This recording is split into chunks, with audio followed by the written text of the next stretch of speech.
আর মাত্র কয়েকটা দিন, তারপরে সরস্বতী পুজো। কিন্তু জানেন কি, সরস্বতী পুজোয় এমন এক নিয়ম আছে যার পিছনে রয়েছে অত্যন্ত বৈজ্ঞানিক কারণ। হ্যাঁ, আমরা হয়তো ভাবি এই সমস্ত নিয়মগুলি ফালতু, কিন্তু আমাদের এই প্রতিবেদন দেখলে আপনার মাথায় হাত পড়বে। মা সরস্বতীর কৃপা পেতে তাই এখনই দেখুন আমাদের এই ভিডিওটি।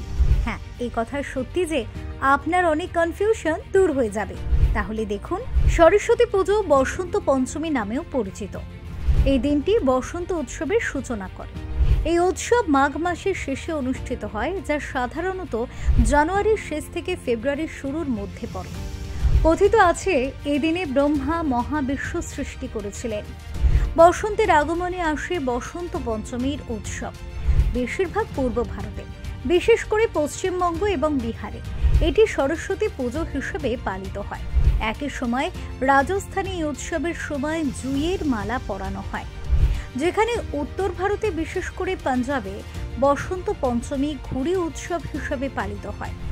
আর বাঙালিরা এই পঞ্চমীতে দধিকর্মা খেয়ে সরস্বতী পুজো সম্পন্ন করে।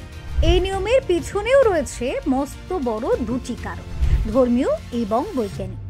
শাস্ত্রীয় বিধান অনুসারে শ্রী পঞ্চমীর দিন সকালে সরস্বতী পুজোর পরের দিন দধিকর্মা খাওয়া হয়, অর্থাৎ শীতল ষষ্ঠীতে এই বিশেষ মিষ্টি খাওয়া হয়। শীতল ষষ্ঠীর পুজোয় দেবীকে দধি করম্ব বা দধিকর্মা ভোগ হিসেবে দেওয়া হয়। চিড়ে ও দই মিশিয়ে বানানো এই ভোগ দারুণ সুস্বাদু। বাচ্চা থেকে বয়স্ক মানুষ সকলেই খেতে ভালোবাসেন। দেবীর বিসর্জনের পুজোর পর দধিকর্মা খেয়ে পুজো সমাপ্ত করা হয়। এরপর সন্ধ্যায় যথারীতি প্রতিমা বিসর্জন দেওয়া হয়। সকলে ছোটবেলায় স্মৃতিমাখা সরস্বতী পুজোর দধিকর্মা পঞ্চমী শেষ করে ষষ্ঠীর সকালে দধিকর্মা অমৃতের সমান। যে কোনো পুজোর বিসর্জনের আগেই দধিকর্মা বানানো হলেও সরস্বতী পুজোর গুরুত্বই আলাদা। দেবীর আরাধনা শেষে খই, দই, বাতাসা, সন্দেশ সহযোগে দধিকর্মা না থাকলে পুজো থেকে যায় অসম্পূর্ণ। সুগার থাকুক কিংবা অন্যান্য রোগ ভোগ, সবকিছুই উপেক্ষা করে অল্প হলেও দধিকর্মা খাওয়াই যায়। এর পিছনে অবশ্য রয়েছে এক বিশেষ বৈজ্ঞানিক কারণও।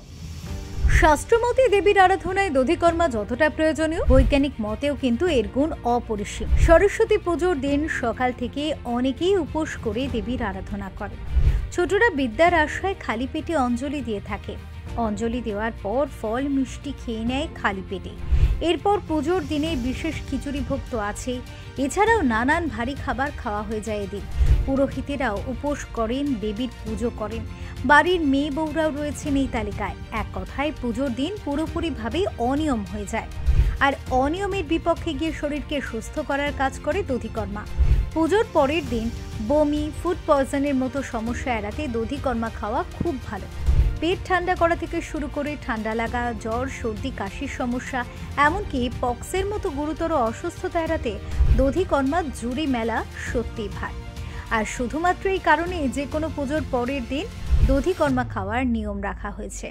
প্রসঙ্গত উল্লেখ্য, দেবী সরস্বতী হিন্দু ধর্মের এক অতি পূজিত এবং গুরুত্বপূর্ণ দেবী, যাকে জ্ঞান, সঙ্গীত, শিল্প, সাহিত্য, বিদ্যা এবং মূর্ছনা অর্থাৎ ভাষার দেবী হিসেবে পুজো করা হয়। তিনি সরস্বতী নদী থেকে উদ্ভূত এবং তার নামের অর্থ, সরস্বতী শব্দের অর্থ হল বহমান বা অন্তহীন জ্ঞান। দেবী সরস্বতী সরল, শান্ত এবং সৌম্য রূপে প্রদর্শিত হন। তার 4টি হাত থাকে, যেখানে তিনি এক হাতে বীণা, অন্য হাতে পুস্তক বা গ্রন্থ, তৃতীয় হাতে মণি বা মল্লিকা এবং চতুর্থ হাতে জ্ঞান বা বোধির প্রতীক ফুল ধারণ করেন। তার বীণা সঙ্গীতের সুর এবং সৃষ্টির মাধ্যমে মহাবিশ্বে শৃঙ্খলা আনার প্রতীক। পুষ্প তার জ্ঞানের বিস্তার এবং শাস্ত্রের প্রতি শ্রদ্ধার প্রতীক। দেবী সরস্বতীর বাহন হলেন হংস, যা শান্তি এবং জ্ঞানার্থের প্রতীক। সরস্বতী পুজো শিক্ষার্থীদের জন্য অত্যন্ত গুরুত্বপূর্ণ। এটি একটি উপলক্ষ যেখানে তারা তাদের বিদ্যার্জনের জন্য দেবী সরস্বতীর আশীর্বাদ প্রার্থনা করে। এই দিনে শাস্ত্র, বই, কলম, সঙ্গীত যন্ত্র ইত্যাদি বিশেষভাবে পূজিত হয়। শিক্ষার্থীরা বিশ্বাস করে যে দেবী সরস্বতী তাদের জ্ঞান, বুদ্ধি এবং সৃজনশীলতার পথে সাহায্য করবেন। এছাড়া বাঙালি হিন্দুদের জন্য এই পুজোর শাস্ত্র, সাহিত্য, সঙ্গীত এবং কলার প্রতি শ্রদ্ধা নিবেদনের এক বিশেষ দিন হিসেবে পরিচিত। দেবী সরস্বতীর মিথ অনুযায়ী তিনি ব্রহ্মা দেবীর সঙ্গীত সৃষ্টির পর আকাশে প্রথম সঙ্গীত সৃষ্টি করেন এবং মহাবিশ্বে তার শক্তির বিকিরণ ঘটান।